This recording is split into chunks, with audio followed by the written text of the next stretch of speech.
అంత ఎక్సర్సైజ్ చేస్తే బయటికి రాగానే మీటింగ్లు అయిపోయిన తర్వాత దీంట్లోనే 3-4 ప్రొడ్యూసర్లు బ్రేక్ చేసేసారు.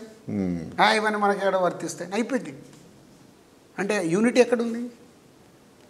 ఆ రోజు వాళ్ళ షూటింగ్ అయిపోవాలి, అక్కడ ఉన్న ప్రాబ్లమ్స్ వాళ్ళ షూటింగ్ ఫినిష్ చేయాలి. ఓకే, అదే బిగ్ సమస్య ఇక్కడ. యూనిటీ ఎందుకు కారు?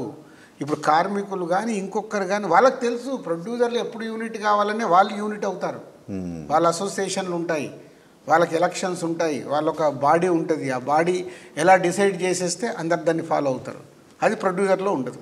మీకు నిర్మాతల మండలి ఉంది, ఫిలిం ఛాంబర్ ఉంది, మూవీ అసోసియేషన్ ఉంది, వీటన్నిటి మధ్య కోఆర్డినేషన్ ఉంటుంది, మీటింగులు జరుగుతుంటాయి, కానీ ఎక్కడ వేసిన గొంగళి అక్కడే. అంతే. ఇంకోటి సార్, ఇప్పుడు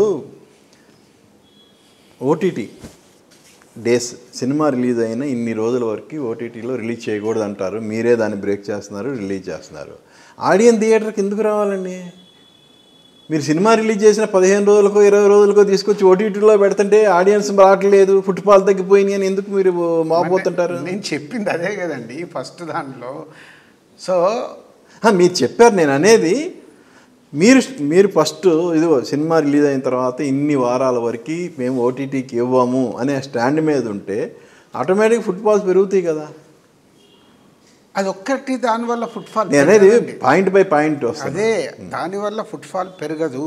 దానివల్లే కాదు సార్, సబ్జెక్టులో దమ్ము ఉండాలి, అన్నీ ఉండాలి. One of the reason. So నేను ఇందాక 4-5 పాయింట్లు చెప్పాను, ఇవన్నీ జరిగినప్పుడే ఫుట్ఫాల్ పెరుగుతుంది.